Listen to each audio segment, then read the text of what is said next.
Hello there YouTube, this is Bad Company Sarge, and today I'm presenting to you what I believe to be the best tank build possible in Fallout 4.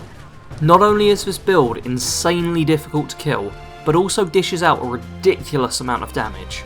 I honestly don't think I've seen a more powerful overall build in terms of combat. Even my specialist build that I uploaded about a month ago isn't as strong as this one. If you haven't seen that build yet, I'm going to leave a link in the description below. The Master of War has Strength 4, Perception 4, an Endurance of 10, Charisma 2, Intelligence 6, Agility 2 and Luck 1. A Strength of 4 shows that the Master of War is relatively strong, and it will also get us a couple of perks that we will need. Perception of 4 is going to make VATS accuracy acceptable, and obviously we will grab the bobblehead early on to raise it to 5. Endurance is maxed out at 10. This stat is the most important one for us, as this character is designed to be the best tank build possible. Charisma is at 2, so that, once we get the bobblehead, we will have access to Lone Wanderer. An Intelligence of 6 represents the intellectual capabilities of a soldier, and we will also be using a fair few intelligence perks. Agility is at 2 purely for us to get immediate access to Commando. The Master of War doesn't need to be fast and rush around non-stop, as he is tough enough to take a direct hit from a fat man and just shrug it off. Luck is the lowest stat of this build, sitting at 1.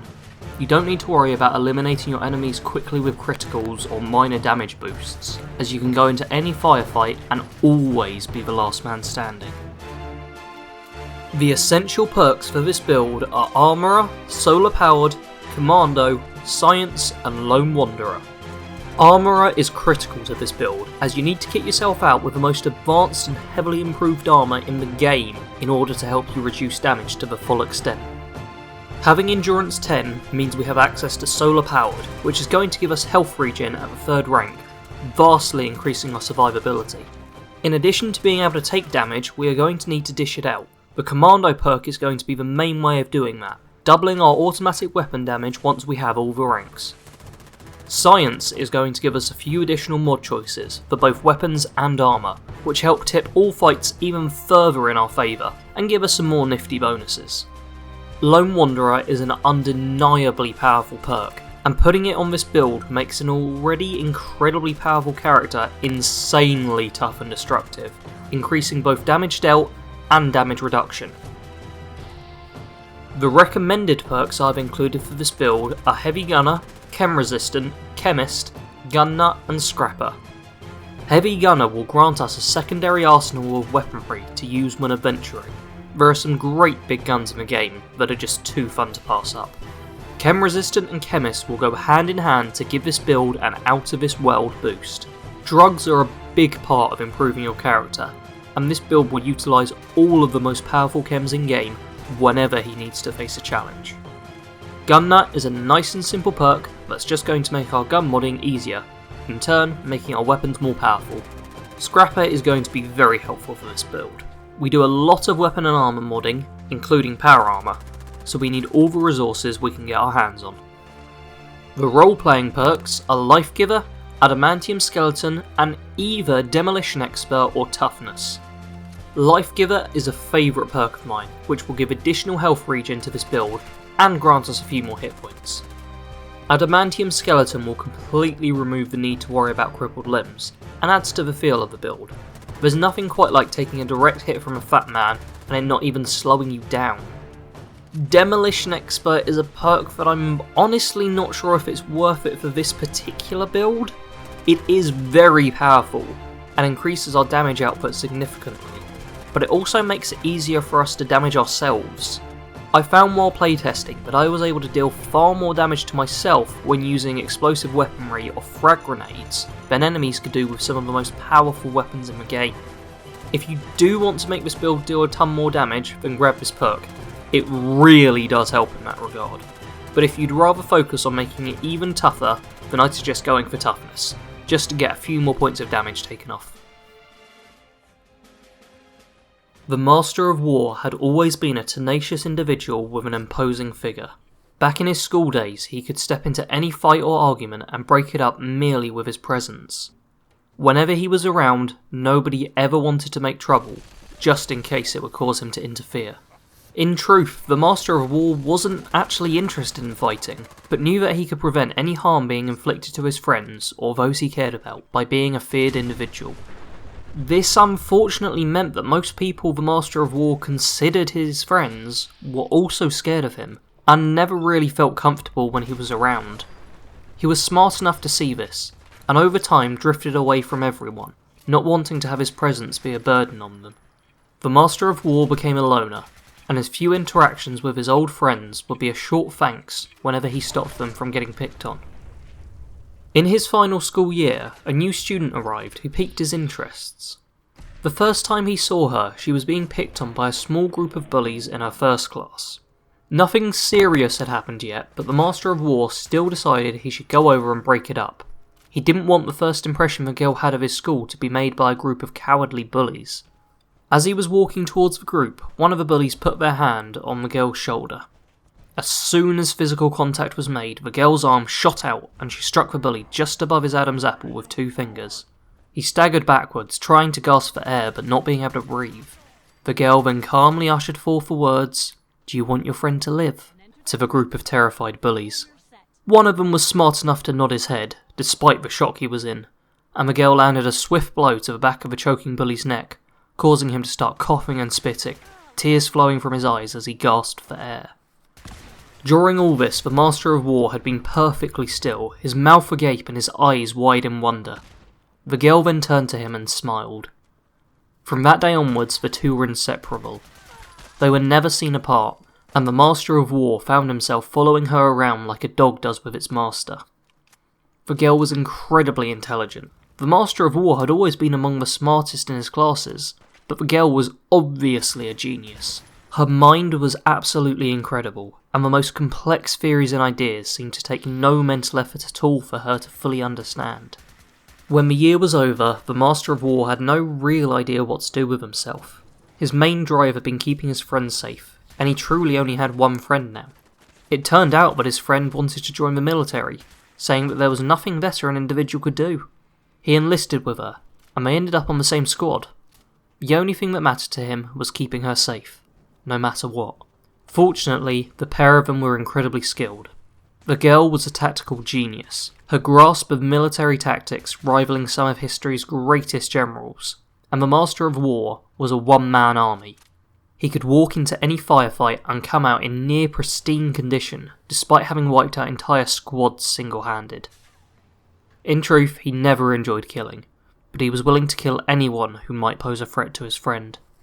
After a couple of years spent as a regular foot soldier, the girl decided to join the legal side of the army. This relieved the Master of War, as he didn't have to worry about her getting hurt as much anymore. Shortly after she left, he was sent a message telling him he was going to be stationed at a base containing many important military assets, and gladly stepped away from her front lines and towards guard duty. It turned out he had been stationed at the same place that the girl had been sent, and he was glad to once again know that he was close to her and could keep her safe. After some time of the same old routine, the girl approached him and asked him for his help. This was quite the surprise, as the girl had never asked anyone for help before, as far as he knew. After agreeing to help with whatever she wanted, he was drafted to be the sergeant of a squad who had been formed to be an elite force to help ensure victory for America. The first time he met any of his squad was on their first mission. It was a fairly simple one. There was a base to be attacked and cleared out. A strong show of force and a hard strike would no doubt cause the enemy to flee and leave the base free for them to claim, without having to take or inflict many casualties. However, this was not the way in which events unfolded. As soon as the squad was deployed, the sniper of the group took out all of the sentries, and a close-quarter specialist silently advanced through the shadows. One soldier, armed in a full suit of power armour and equipped with a missile launcher, began bombarding the base and surrounding area, killing indiscriminately and annihilating anyone that wasn't fortified within the bunker itself. The rest of the squad began to charge in, and at this point the Master of War yelled at them, telling them to stop and let the enemy flee. His cries fell on deaf ears, and in next to no time at all, the squad had laid waste to the outpost, slaughtering everyone inside. It turned out that there had been a large number of non-military personnel within the base at the time, All of them had been butchered without remorse, and he had been powerless to stop this needless waste of life. After returning to his own base, he found Miguel and told her of the horrors that had taken place, hoping that she would be able to use her legal power to make this squad accountable for the obvious war crimes that had been committed. Instead, she leant in towards him and whispered in his ear, "Lead them to war, and we will be the gods of this world." He looked at his friend in a new light, and for the first time saw her for who she truly was. Despite wanting to turn her over to the authorities and make sure she didn't succeed in whatever she was planning, he couldn't. The purpose of most of his life had been to protect her, and he couldn't bring himself to do anything that would hurt her. He knew he couldn't follow through with what she wanted, and left the military in shame. He retired in Boston, and tried to live as normal a life as he could. He woke every night with fear and regret in his eyes, and even on his wedding day his smile was empty and showed no true happiness. When the bombs fall, the Master of War will wonder what happens to the girl he had spent his life trying to protect, and once again wish he was there to keep her safe, as death rains down from the sky.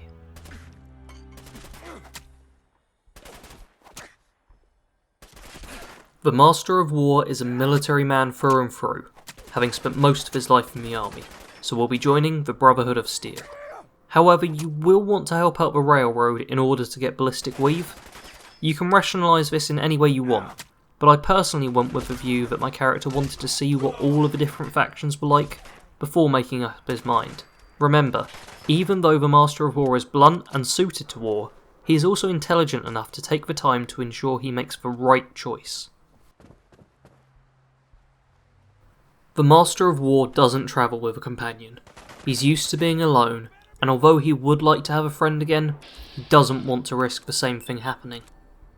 You could grab dog meat if you want to, but if you do, make sure to equip him with the dog armour, in order to make him fit the aesthetics of the build a bit better. The armour for this build will be the Recon Marine armour, modded to the Assault variant. You can buy this set from vendors of all three Far Harbour factions. In addition, you will need Assault Marine legs, as the Recon set doesn't include legendary variants for the legs. In terms of modding this out, I recommend custom fitted on the legs to help you get around faster, deep pocketed on the arms to boost your carrying capacity, and biochem mesh on the chest to make drugs last even longer. Underneath this, you will want to wear dirty army fatigues with a max ballistic weave added to them. This is going to give you ridiculously high armour values, and although you could technically increase this by having a ballistic weave hat, it looks kind of stupid, and isn't all that necessary. You're already tough enough. In addition, if you do need more protection, then you can jump into your power armour.